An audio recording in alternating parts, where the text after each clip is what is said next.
زران لالا already امریکہ میں اپنا business establish کر چکے ہیں، یہاں پاکستان میں بھی وہ نئی کمپنی کھول رہے ہیں۔ تمہارے پاس کیا ہے؟ ایک زمین تھی جس پر تم ہاسپٹل کھول چکے ہو، سرمایہ تک تمہارے پاس نہ تھا۔ یہ ہاسپٹل ایک چیریٹی ہاسپٹل ہے، تم جانتے ہو تمہیں کیا ملے گا وقتی طور پر؟ صرف شہرت، نام، تمہاری قابلیت جان کر لوگ جو لوگ آج تمہارا ساتھ دے رہے ہیں وہ بھی ساتھ چھوڑ دیں گے تمہاری طرح۔ وہ اس کی بات کاٹتے تنزیہ بولا تھا، میں پریکٹیکل ہو کر سوچ رہی ہوں جو تم نہیں سوچتے۔ بہارے اس کے طنز پر بھڑک کر بولی تھی، تم پریکٹیکل ہو کر نہیں سوچ رہے بلکہ تم خود غرض ہو بہارے۔ جس ہاسپٹل میں کام کرنے کے لیے تم مرنے والی ہو گئی تھی، آج جب تم اپنا خواب پورا کر رہی ہو تمہیں وہ ہاسپٹل بھی چبھنے لگا ہے۔ تم نفع نقصان کے بارے میں سوچنے لگی ہو۔ نہیں بہارے، تم کبھی اتنی خود غرض نہیں ہو سکتی۔ تم صرف مجھے نیچا دکھانے کے لیے تم یہ سب کہہ رہی ہو تاکہ میرے احسانوں تلے نہ دب سکو۔ وہ اپنی شرٹ بیڈ سے اٹھاتا پہنتے ہوئے ایک ایک لفظ چباتے ہوئے بولا، شہرام تو میں ہاں غلط ہوں، تم یہ سب کر کے مجھے اپنے سامنے جھکانا چاہتے ہو، مجھے زبردستی رخصتی کی، زبردستی میرے قریب آئے۔ میں ہر کام کے لیے تمہارا انحصار کیوں لینا پڑتا ہے؟ میری اپنی بھی کوئی ویلیو ہے، کوئی پہچان ہے۔ بس کے مقابل آتے چٹکتے ہوئے بولی تھی، تمہارے سارے غموں کا ایک ہی غم ہے، میرا ساتھ ہونا، وہ قریب آنا، تمہارے نام کے ساتھ میری پہچان ہونا۔ وہ اس کی آنکھوں میں دیکھتا تنزیہ بولا، تم غلط سمجھ رہے ہو، ایسا کچھ نہیں ہے۔ وہ نظریں چراتے ہوئے بولے، نظریں مت چراؤ بہارے، میری آنکھوں میں آنکھیں گاڑتے جواب دو۔ شہرام اس کے بازوں کو جکڑے اسے خود کے قریب کرتے گررایا تھا، مجھے سب کچھ قبول ہے مگر تم مجھے خود سے محبت کرنے کے لیے مجبور نہیں کر سکتے۔ میں تمہاری وفادار ہوں، ہمیشہ رہوں گی، مگر اس کے آگے مجھ سے کچھ توقع نہ کرنا۔ وہ اس کی آنکھوں میں دیکھتے بولی، کیا کروں گا ایسی لڑکی کی وفاداری میں جس کے نزدیک کسی انسان سے محبت کرنے کی شرط اس کی قابلیت، اس کی اونچی پوسٹ ہو، وہ محبت پہ ناک تول کر کرے۔ تم ایک خود غرض لڑکی ہو۔ شہرام اس کے بازوں میں انگلیاں پیوست کیے گررایا تھا، تم بھی خود غرض ہو شہرام۔ جس حویلی کا مرد خود غرض ہے، بابرک لالا عابیر کے ساتھ کیا کرتا تھا میں جانتی ہوں، اسے صرف عابیر سے اس کا جسم چاہیے تھا۔ ارحان لالا نے حور کو سزا اس کے نہ تو اس کے جسم کی پیاس بجھا کر دی تھی، اور زران لالا نے ابرش کو اس کے نکاح سے اغوا کر کے زبردستی نکاح کیا، اور امریکہ سے آئی ہوئی لڑکی کو پچھلے 3 ماہ سے ایک کمرے میں بند کر کے رکھا ہے۔ وہ مرے یا جیے انہیں ان کی پرواہ نہیں ہے۔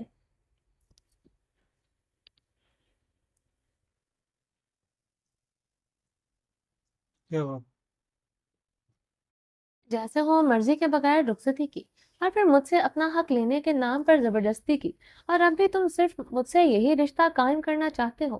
بہارے خاموش ہو جاؤ ورنہ میرا تم پر ہاتھ اٹھ جائے گا۔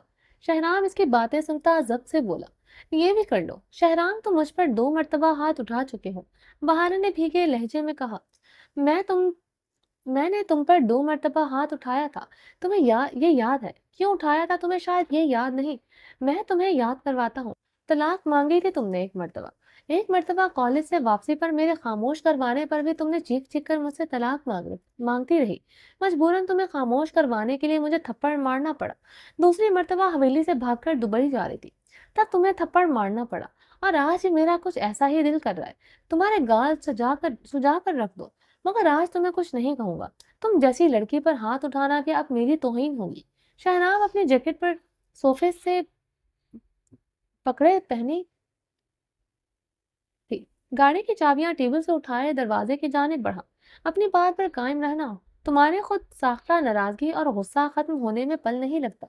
جس لڑکی کو تھپڑ مارنا تم اپنی توہین سمجھتے ہو، اس کے قریب آتے ہوئے بھی اب 100 بار سوچنا۔ بہارے اس کے پشت کو دیکھتے ہوئے بولی۔ شہرام اس کی بات سنتے ٹھہرا تھا مگر پلٹا نہیں تھا۔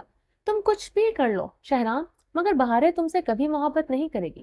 بہارے کی بات پر اس کے مضبوط آہنی ہاتھ کی مٹھیاں بھینچی تھی، اس کے بھینچی ہوئی مٹھی کی کڑکڑاہٹ بہارے تک کو سنائی دی تھی۔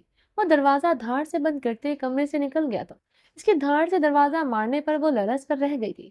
کتنے ہی دیر تک یہ دھاڑ اس کے کانوں میں گونجتی رہی تھی۔ ارحان کے حویلی آنے پر ڈائننگ ٹیبل پر کھانا سجا دیا گیا تھا، سب کھانا کھا چکے تھے مگر ارحان کی وجہ سے دوبارہ ٹیبل پر کھانا لگایا گیا تھا۔ اس وقت ڈائننگ روم میں درید خان، سمیع اللہ خان اور امینا خانم موجود تھے، باقی سب لوگ کھانا کھا کر اپنے اپنے کمروں میں چلے گئے تھے۔